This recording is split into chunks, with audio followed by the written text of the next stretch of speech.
Hello,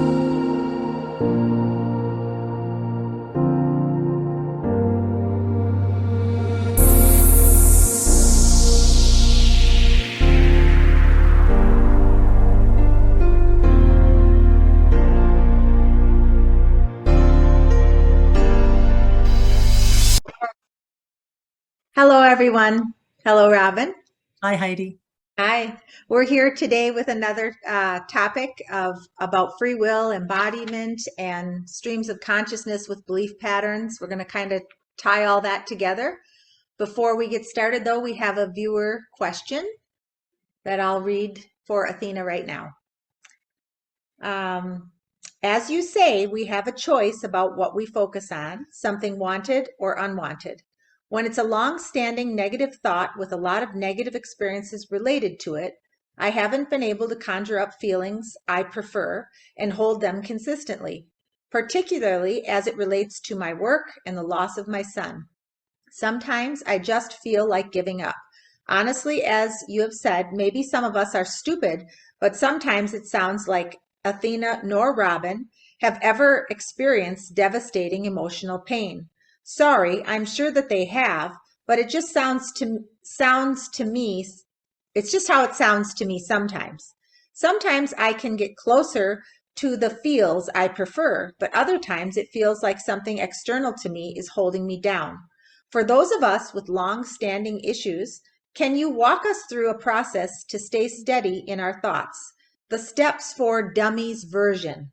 Thoughts come fast. It's hard to stay ahead of them. So she wants to kind of be walked through steps for dummy version. Yes. Robin is having a laugh in the background because she can assure you there's been a bounty of suffering in her life, whether she knows it or not. Yes. But what we really want to get to this person that has asked the question is, did we ever tell you not to feel? Did we ever tell you to try to deny feelings or to replace them with other feelings that felt better? We did not, you see. She is having an experience, obviously, that her human is not liking. And we would like her to acknowledge that and to soothe her human and to thank her human for growing her and all that is in the opposite of what she is experiencing. And then to just allow.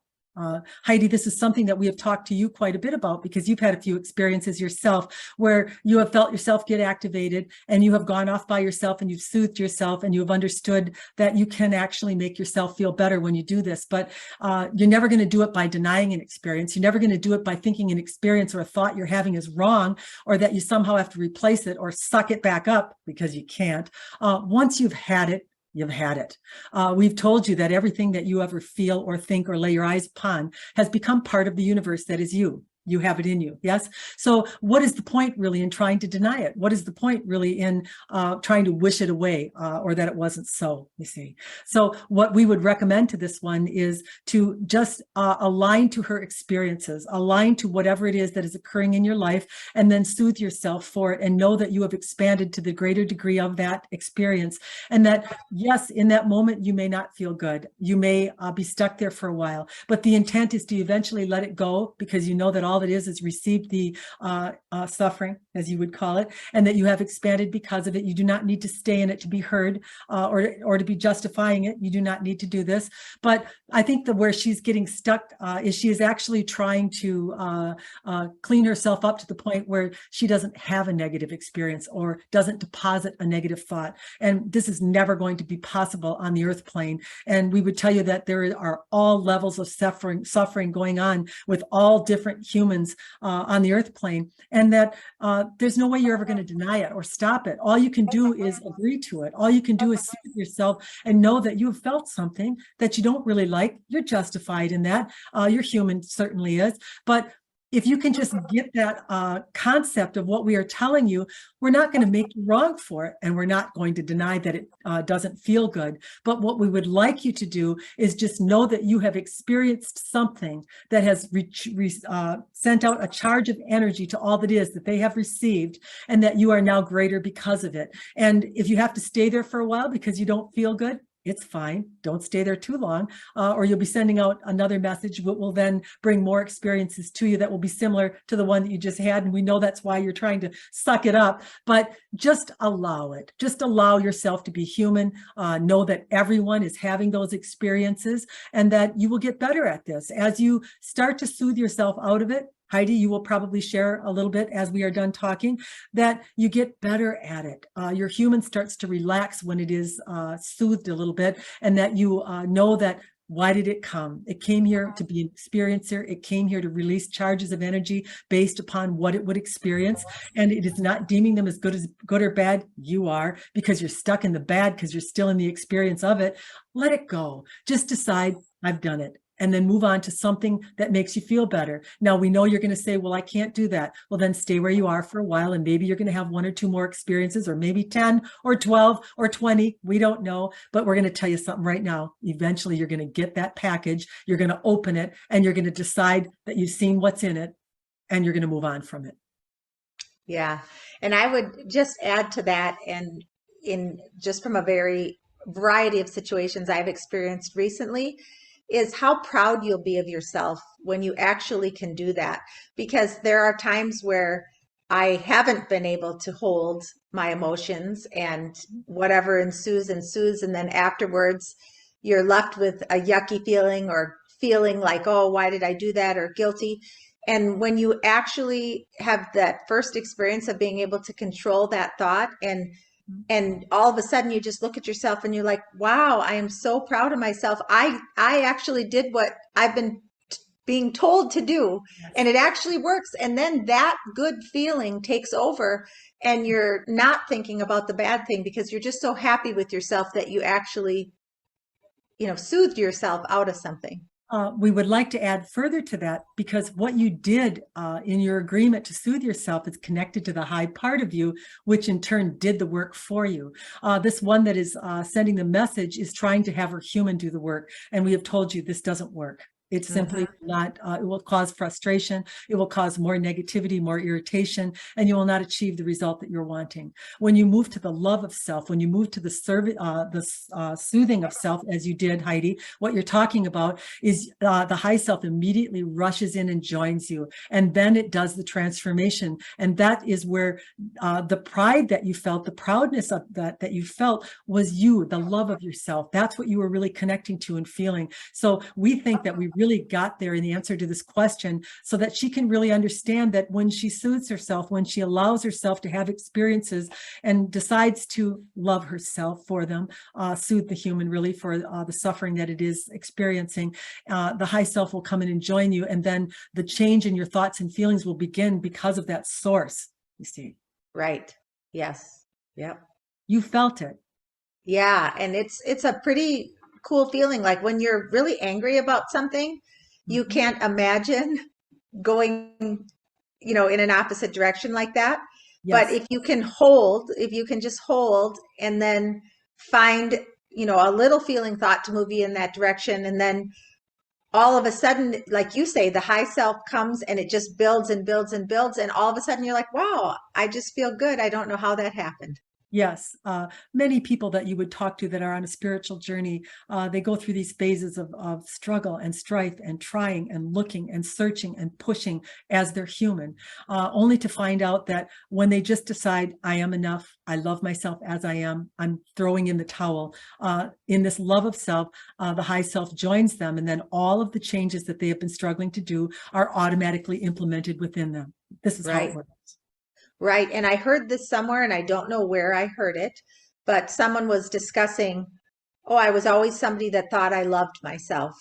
Mhm. And then I actually found out what it was to love myself. And I realized that I never really did love myself when I Yes, thought I did. And I would say that experience is I totally understand what that person was saying by my experience, because yes, I thought, for the most part, and I'm sure I was up and down with it, but I thought for the most part that I was being more loving to myself, more loving to myself. And then when that occurred, mhm, I thought, wow, this feels way more like loving myself than what I yes. thought was loving myself. Yes. You decided to love yourself uh, in spite of all that was going on. You just decided to love the human for the experience that it had given, you see. Yeah. This is what self-love is. We know what you're talking about. Many people are trying to discover, how can I love myself? What is self-love? And it was a big question in Robin too. But now she has realized it's nothing more than feeling you're human in its struggle, in its strife, and then rubbing its back and saying, I love you for what you have done. Yes. Yeah. Not how you've done it, not how I'm judging that you've done it, but that you've done it. Yeah. Well, you agreed to. You're an experiencer. Yes.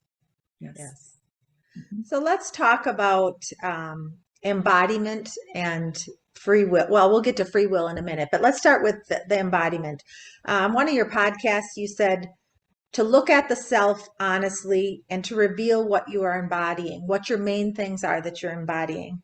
And I'm wondering if you could give listeners a good practice for looking at themselves and revealing to themselves what they embody. Yes.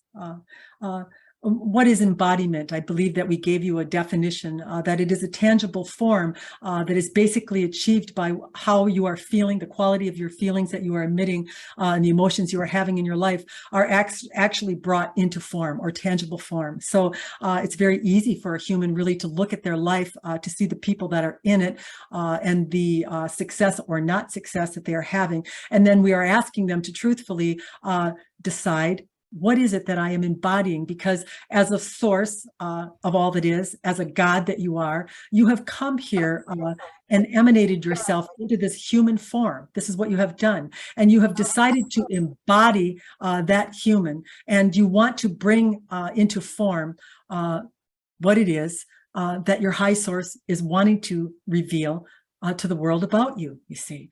But many humans, as they get stuck in their human, as they start to judge themselves, as they begin to not love themselves, as we were just talking about, they start to disconnect from that source that was them. And then they embody something that is quite different than the embodiment of their source, you see. Many are an embodiment of pain. You could be, this is all you talk about, you are riddled with pain, you see.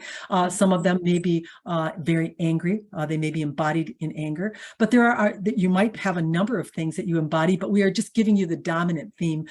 There are usually a dominant theme in humans that they struggle with. And this would give you an idea or a clue of where you are stuck in your human, you see.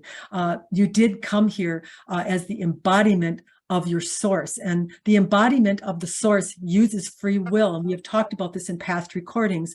Free will is not that there is not an experience that is never going to be difficult or that you will never have any strife in the contrasting plane that you are on, but that as your source, you will decide how it is you are going to feel, how you're going to embody that experience as a source, and now emanate that back to all that is, and then get a return on that instead of, say, more pain, more anger, or what it is that you might embody if you are choosing as your human and not your source, you see. Mm-hmm. Mm-hmm. So is there any like a checklist or anything that would make it easier for humans to identify their main things that they're embodying? The biggest thing that we see in a human that is struggling is they fall into victimization. They fall into the idea that they are somehow not getting what they deserve. Something has happened to them. Someone else hasn't suffered, as our reader said, yes, as they are suffering. So this is a sign or signal that you are now embodying a little bit of victimization, or you are becoming your human and deciding that you are letting the experience be the determiner of how you will feel, instead of letting your source determine for you that it is always going to pick the higher feeling. This is what the source does, you see. The source doesn't care about dying. The source doesn't care about getting sick. We know that when you're stuck in your human, you do, yes? But if you can become the embodiment of your source, you will realize that you are this never-ending, everlasting consciousness that is never going to die and have nothing to fear by it. And so therefore, this would be the embodiment of the source, you see. You can tell that you are embodying your human when you feel victimized, when you become the experience and you are not able to to choose your way out of it. We want you to use your free will. We want you to decide that if for nothing more, even if you didn't believe us, that more good is going to come to you by choosing a better feeling thought, we can promise you one thing: the minute you choose it, you're going to feel better. And is that not worth something to you? But we're promising you it will go further than that. You will get more experiences that you're loving. You will start to unfold the life that you were meant to have, that your source wanted you to have, that you planned before you ever came to this life. And so we would tell you to pay attention to whether you are letting your experience determine how you feel, or if you are always choosing from your source and deciding how you will feel. Okay. All right. Could you clarify what you mean when you say forcing things, even good things, doesn't help us to feel good? We want humans to move from inspired action, not from something that they are not wanting to do. Let's use that term. Is that what you are referring to? Yes. So like, like if you're, for instance, you know, I got to go run 10 miles. I have to do this. Yes. And you're forcing your human to do it when maybe you don't feel really up to it today. Oh, that is a great explanation. We understand the question completely now. Yes. These are shoulds, or a human forcing themselves. Perhaps the body isn't quite feeling up to it, and they cannot deem anything wrong with the body. They are not presently sick, so why not do it? But yet there is a strong feeling within them that they would rather not do it. And we want humans to really honor that guidance system. And we would tell you something, that if you would do this, 9 times out of 10, you would not catch or get those little colds or the things that are bothering you on a regular basis, if you would heed the warning of yourself when you really don't feel like doing something. We want you to be feeling good and take inspired action. We were talking, Heidi, to you. Yes, we have mentioned that we are developing a course that will be offered after our book comes out. And Robin is forever taking inspired action. She is learning a program right now about recording her own relaxation, Kundalini meditations, things of this nature that humans could use to rise their own Kundalini. So she is, but the real message behind this is, it isn't like terrible work to her. It was the next step to take, or inspired action. And it is all lining up with what it is we are trying to achieve, and what her and Heidi are trying to achieve together, you see. And so we don't want humans ever pushing ahead or forcing something upon themselves that they do not feel good when they do it, or inspired to do it. Now, we're not saying that it might not require some effort. We are not saying that, but there are, the difference. And we like the analogy that Heidi used when she said, perhaps you don't feel like running that day. There's just a very negative feeling in you. My body just doesn't want to do it. I don't know why. I'm just not up to it today. This would be one of those times or places where we would say, don't do it. Honor what the body is saying. You see, you will be notified. You have a high source, a guidance system that is you, and you have it for a reason. We want you to use it. Yeah. Yeah. So if something is not forced, is there a value in like taking vitamins or diet or exercise, good things?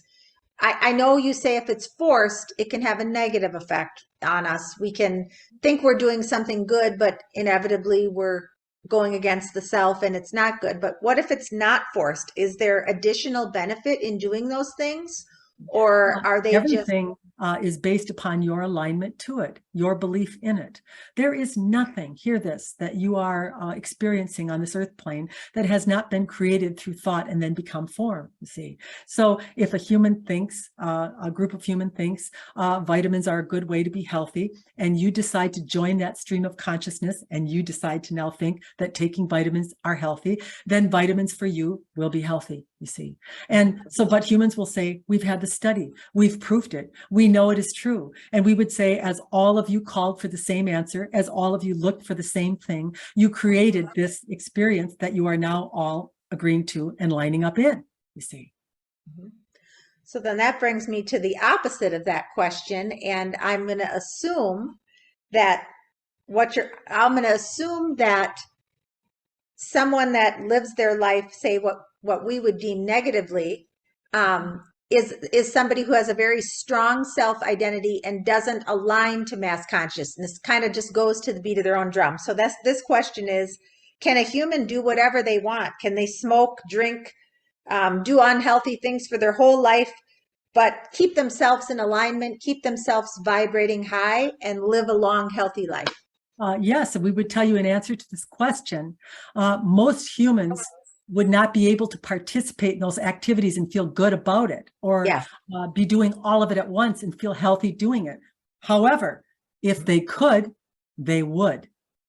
yes, But it always boils down to here's the little hook or snag in that issue, because you have a lot of mass consciousness, a lot of media, a lot of TV ads, a lot of articles that have been written, a lot of things on your internet, a lot of people telling you, talking to you, and you would have to live in a bubble where you would never be accessed by any of this to be able to not be influenced by it, because you even have your subconscious mind that is recording even when you are not wanting to be recording, you see. So right. to some degree, the negativity is getting in, or it is part of you, you see. But you are one that can control the level or the amount of agreement that you make to it. And this is our advice to you.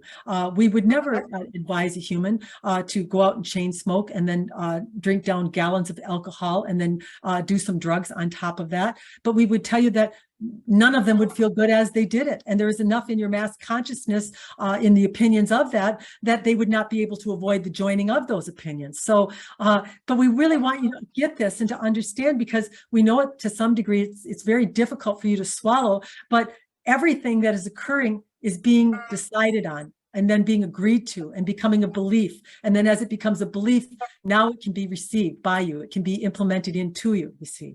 And you're never going to be squeaky clean, because you live in an environment of exposure. You live in an environment of contrast. If we were to seal you up in a room and you would never let you out, with no windows, with no TV, no radio, and bore you into that room, perhaps you would have a better chance. But this is never going to be a possibility in this arrangement that you are in, you see. Mm-hmm. Did I answer that for you? Yes, and I guess I would assume then by what you said, being a conscious creator makes it more effective for you to Limit. yes, to limit, and to, like, if you were somebody that was listening to a lot of negative news and you were able to, not follow the herd mentality and say, well, you know what, this doesn't sound right to me, or this doesn't feel good to me, and I'm not aligning to it. If Yes. you're consciously choosing versus, oh, everybody thinks this, so I have to think that too, and Yes. then that becomes unconscious, you're kind of swooped into it more. We really like the idea of giving you the visual analogy of streams of consciousness. You have the stream of consciousness that is yours, that you create, that you can have personally for yourself.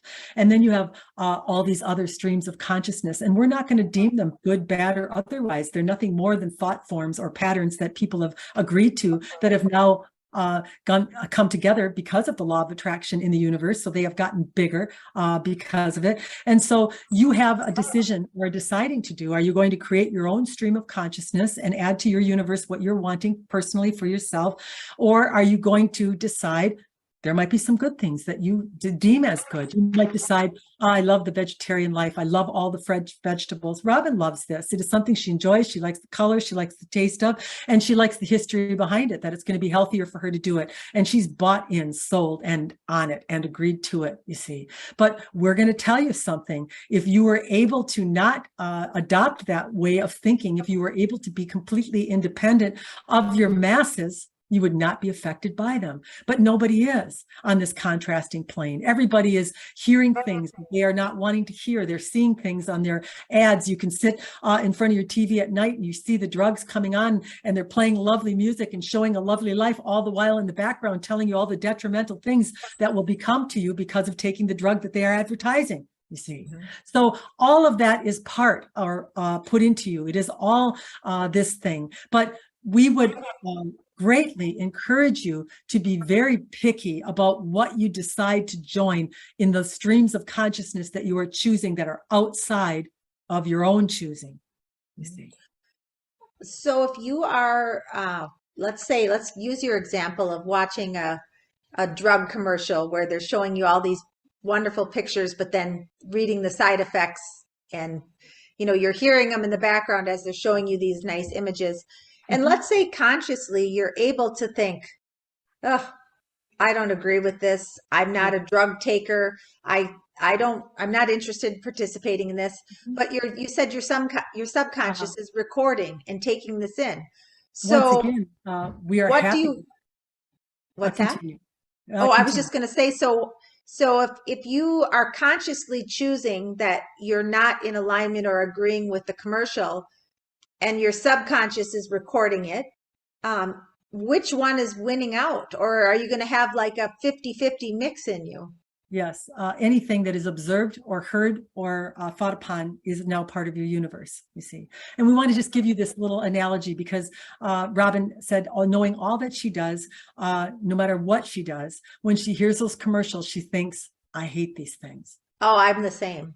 And there you Yeah. are. Now you have added that hate. Now you have added your opposition to it. And now you are part of that stream of energy. You're pulled into that consciousness. This is what we're talking about. So how does one, we would say, turn it off completely, but humans don't want to give up their shows. They don't want to give up their TV. But Yep. this is the problem. We would say, be very picky about that what you watch is fun-loving. What you watch is enjoyable. What you watch is not full of the ads that are on your TV. Maybe you isolate your TV to more what you order for yourself or decide for yourself that you are going to view. But she was very surprised because as she felt that, she felt the sting of the negativity of her opposition to it. And she knew right away, I've done something here that's not good for me.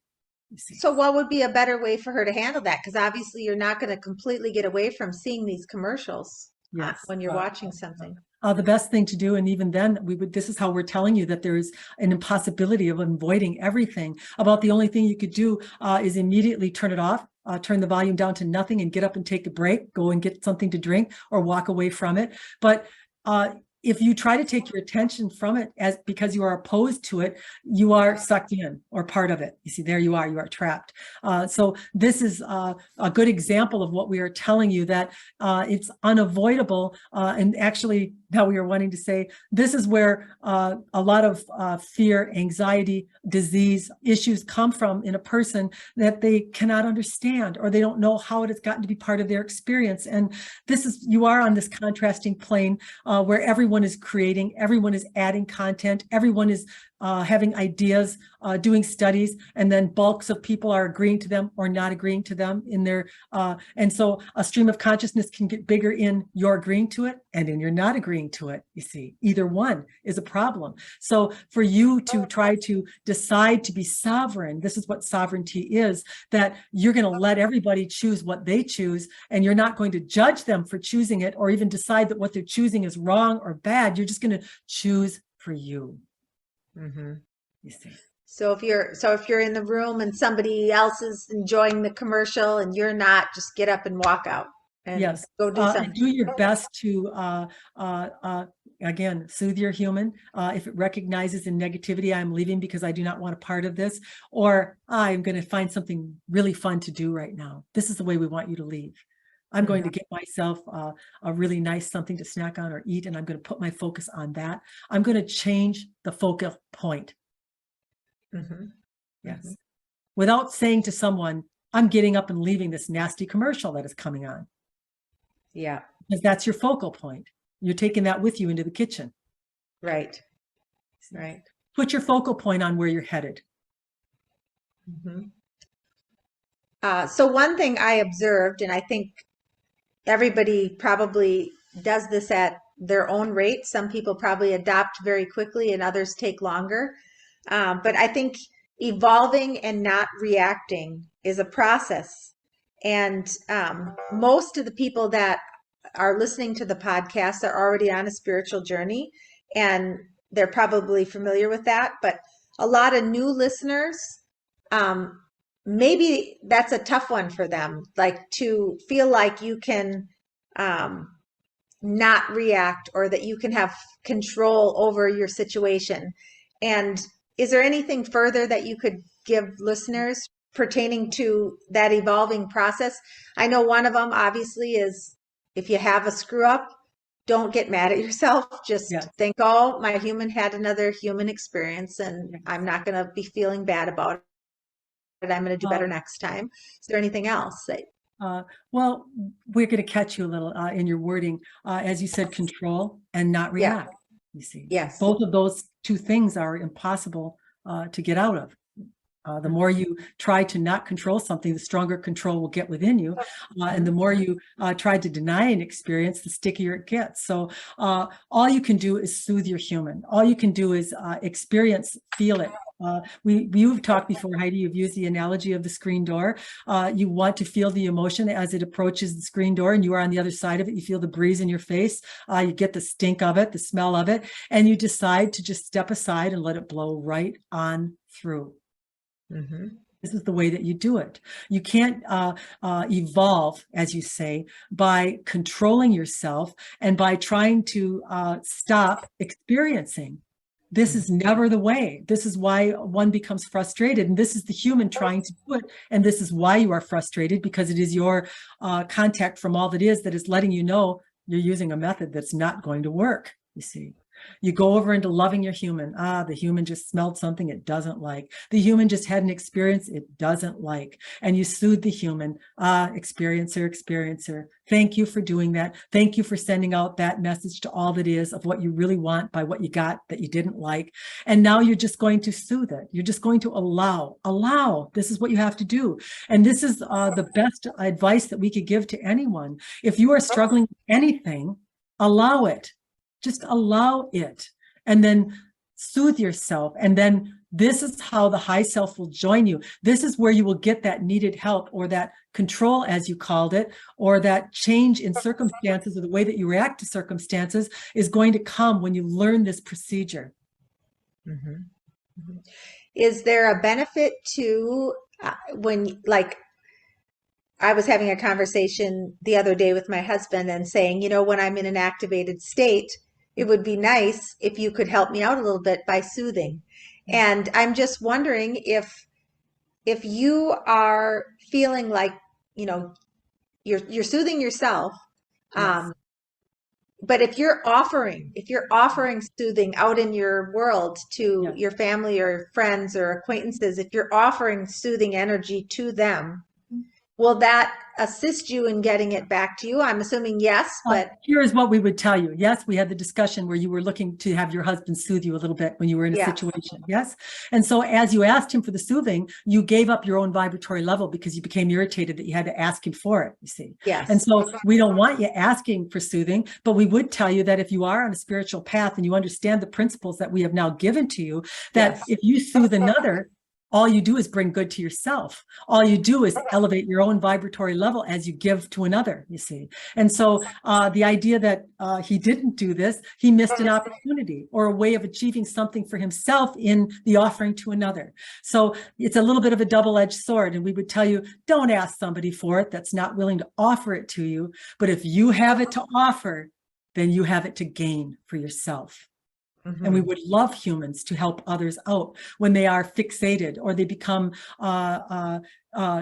separated from themselves. And you can see it and you think, I love you. I think you are great. I love what you have done. And you offer this to them and you lift them back up. It is what you do as a human for your fellow man. And then this is gifted to you by all that is. Then you are now uplifted. You are now rising in your vibratory level by what it is you are willing to give to another, you see. But don't give up your own vibratory level as you ask for it for someone that's not willing to give it to you. Yeah. Well, I have been trying to be better at it. But I am definitely going to be doing more soothing out in my world because it feels really good when it's offered back to you. So I can only imagine that it feels really good to everyone else too. When you start doing this to other people, when you see that someone is not doing well, something is not going their way, and you recognize them, you remind them of who they are, you reconnect them, you put their plug back into the wall, you've just plugged yourself in and not even known it. Yes. Yeah. Tell that to your husband when he gets home. Yes. Maybe I'll have him watch this segment. Yes. Good idea. Yeah. So is there anything further you would have to offer us today? We would like you to be the embodiment of your source. We would like you to be the follower of free will. We would like you to exercise your sovereignty. We would love to have you choose. We would love for you to know that you will forever be experiencing contrast. You will always be feeling the bullwhip upon you, and that you have the ability and the right to choose in your sovereignty how you will feel about it. And this will be what the universe returns on.